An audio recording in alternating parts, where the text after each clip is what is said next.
Hindi na malaya ni Danny na nakaidlip pala siya sa upuan sa loob ng private room ni Gracie dahil sa pagod at puyat.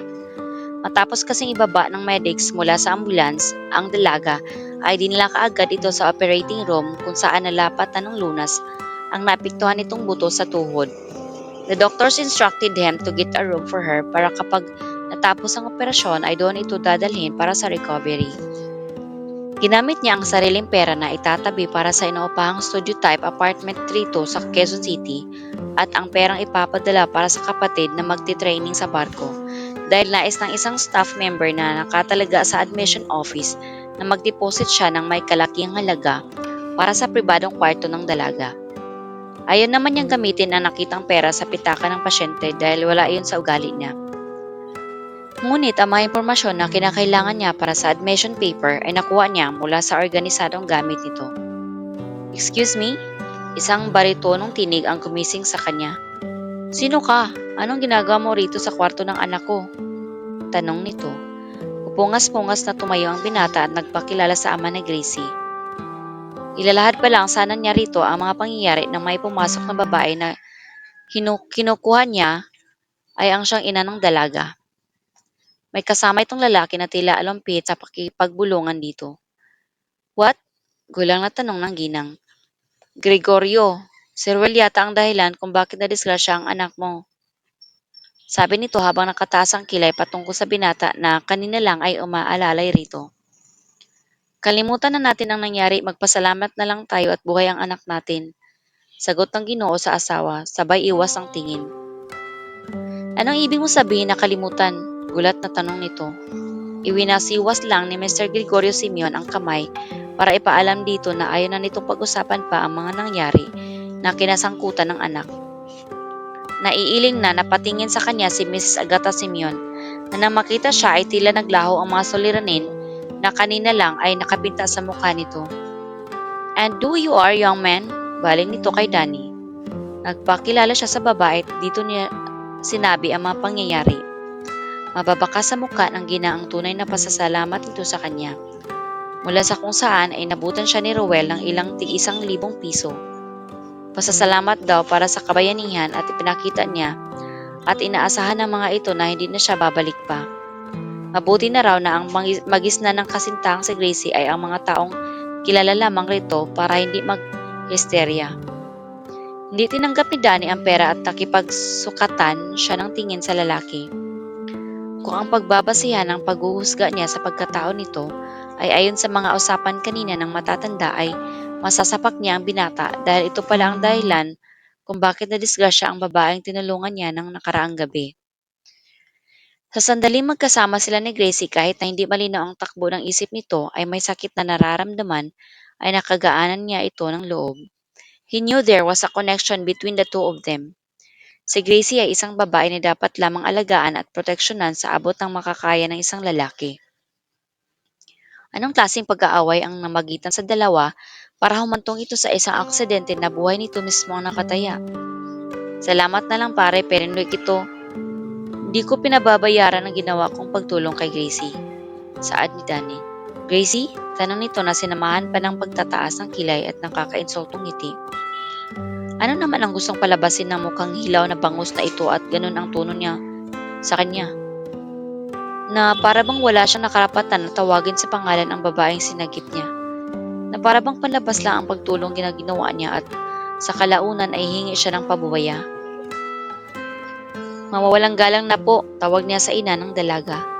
Aalis na po ako ma'am, pero hinihingi ko ho ang pahintulot niyo kung maaari po ba akong dumalaw muli kay Gracie? Lakas loob na tanong niya. Of course, iho, anytime, sabi nito bilang pagpayag. Matapos magpasalamat ay nagpasintabi siya sa mga magulang ng dalaga na mauunang umuwi sa mga ito. Matapos napunan ng nakakainsultong ngiti si Ruel, ay di magagaan ang hakbang na lumabas si Danny sa silid ng natutulog na binibini. Nasa isip na bukas ay babalik siya para alamin ang kalagayan nito at sana ay madatnan niya na gising na ang dalaga para makapagkilala rito ng personal. Sa sandaling oras na magkasama sila ay hindi na nawaglit sa isip niya kung paanong sa kanya pansamantalang humugot ng lakas si Gracie. na sa tanang buhay niya ay hindi niya maipagkaloob kanino man. Pare, tawag sa kanya ni Ruel nang abutan siya nito sa lobby. Tatanawin kong malaking utang na loob sa'yo kung hindi ka nababalik at magpapakita pa uli sa fiancé ko. Sana maintindihan mo ako, lalaki ka rin, diretsong sabi nito. Sana maintindihan mo rin na bilang lalaki nagbigay ako ng pangako kay Gracie na nandito lang ako bago siya nakatulog. Kaya mawawalang galang na sa'yo kung tuparin ko man yun. Matigas na turan niya. Hindi na niya hinintay kung ano pa ang gustong sabihin sa kanya ni Rowell. Wala siyang pakialam kung nabastos niya ito sa ginawa niyang pagtalikod dahil wala naman siyang sagutin dito. Una pa lang ay alam na niyang hindi maganda ang lagay nilang dalawa. Bakit siya ang pagiging mapagmataas nito? Bakit siya magpapakaipokrito na harapin ito? Hindi lahat ng lumaki sa hirap na kagaya niya ay may hinihintay na kapalit sa kabutihang nagawa.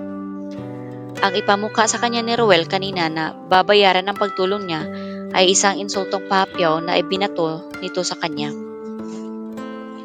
Akala ba nito ay hindi niya nabasa ang threat at insulto na nakapaloob sa ginawa nito kanina? Hindi rin siya nakatatakot kung hindi nito nais na magbalik pa siya sa ospital. Tama na ang binigay ng basbas sa kanya ng ina ng dalaga para tuparin ang pangako niya sa anak nitong iniligtas niya. Nagpupuyo sa galit si Rowell nang magbalik ito sa kwarto ng kasintahan. Hindi niya maintindihan kung bakit nakakaramdam siya ng kompetisyon sa lalaking umalis gayong siya ang kasintahan ni Gracie. Di hamak naman na mas mataas ang level ng pamumuhay niya kaysa kay Danny. And knowing the family of Gracie, hindi magpapalit buwan at matutuloy ang kasal nila ng dalaga. Gregorius Drowning Company needed money at walang ibang makapagbibigay niyon sa mga Simeon kundi siya lamang. Samantala, unti-unting nanumbalik ang malay ni Gracie pero ganoon na lang ang pagkabigla na nararamdaman niya nang imulat ang mga mata. Makailang beses muna niyang ibinuka at ipinikit ang mga iyon.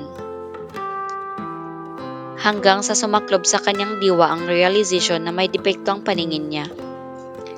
Naghihisteriya na tinawag niya ang pangalan ng ina.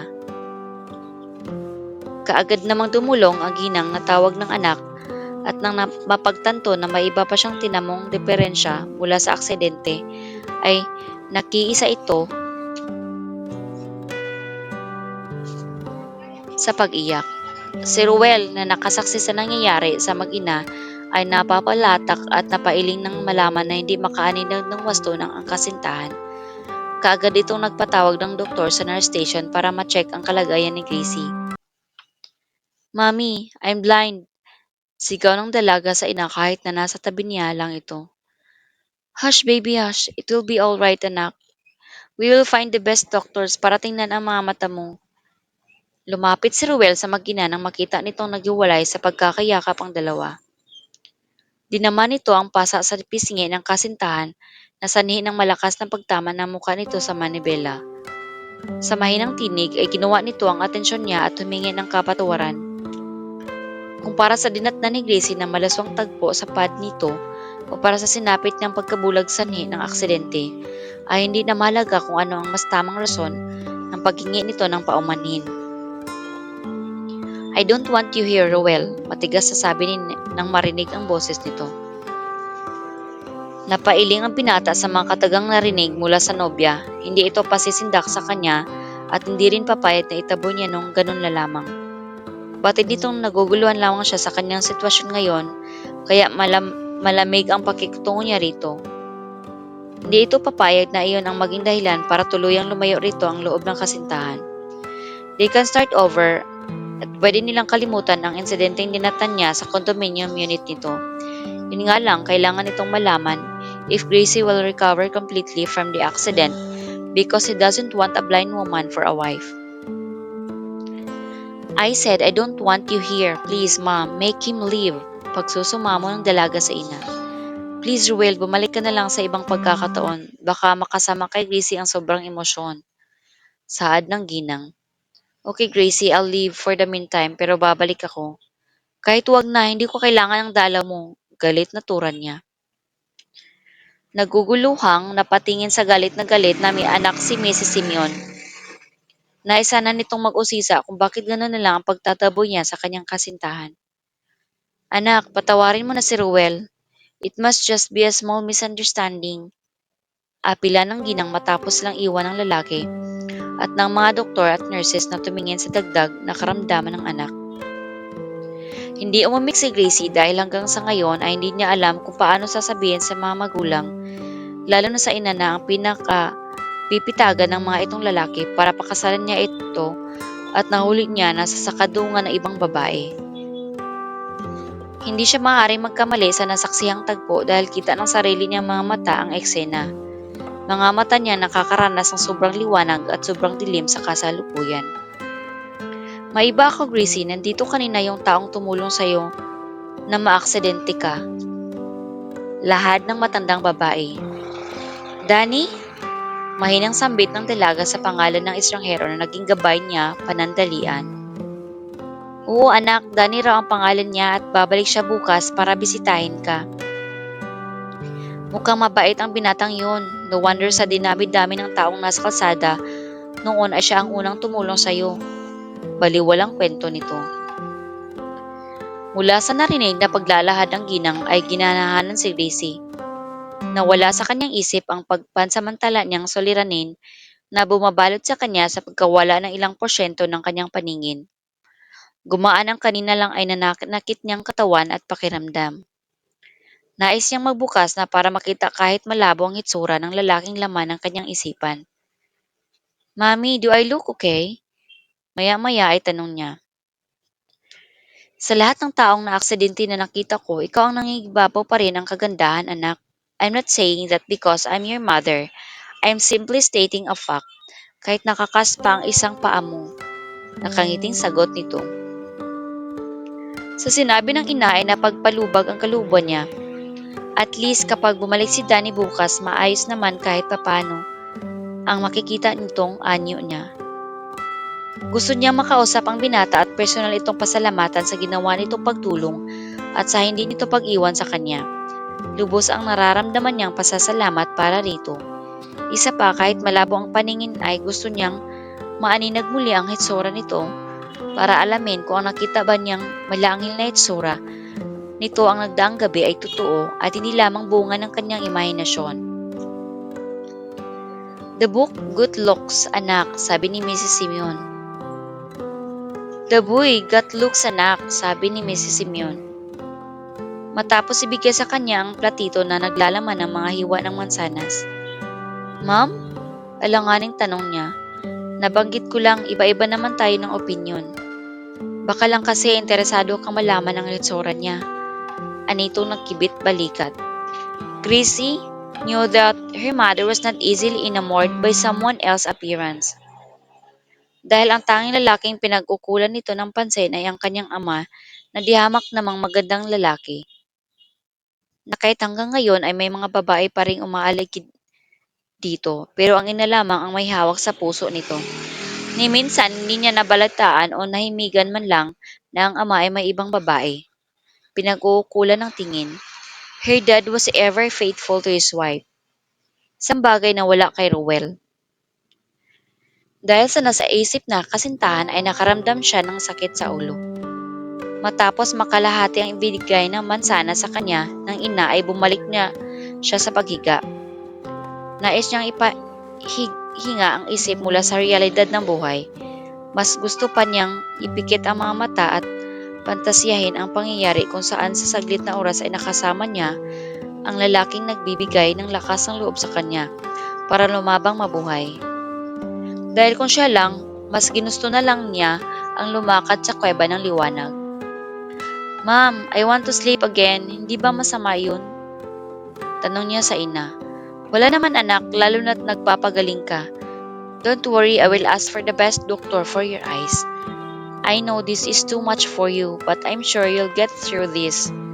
Let's say that it's part of your life's test and he has greater plans for you. I have faith, ma'am, as always. Umayos ang dalaga sa paghiga, katulong ang ina. Si Danny ang baon niya sa isip hanggang sa igupo siya, muli antok. Umaasa siyang bukas ay tutupad ang binata sa ipinangako nitong pagbabalik.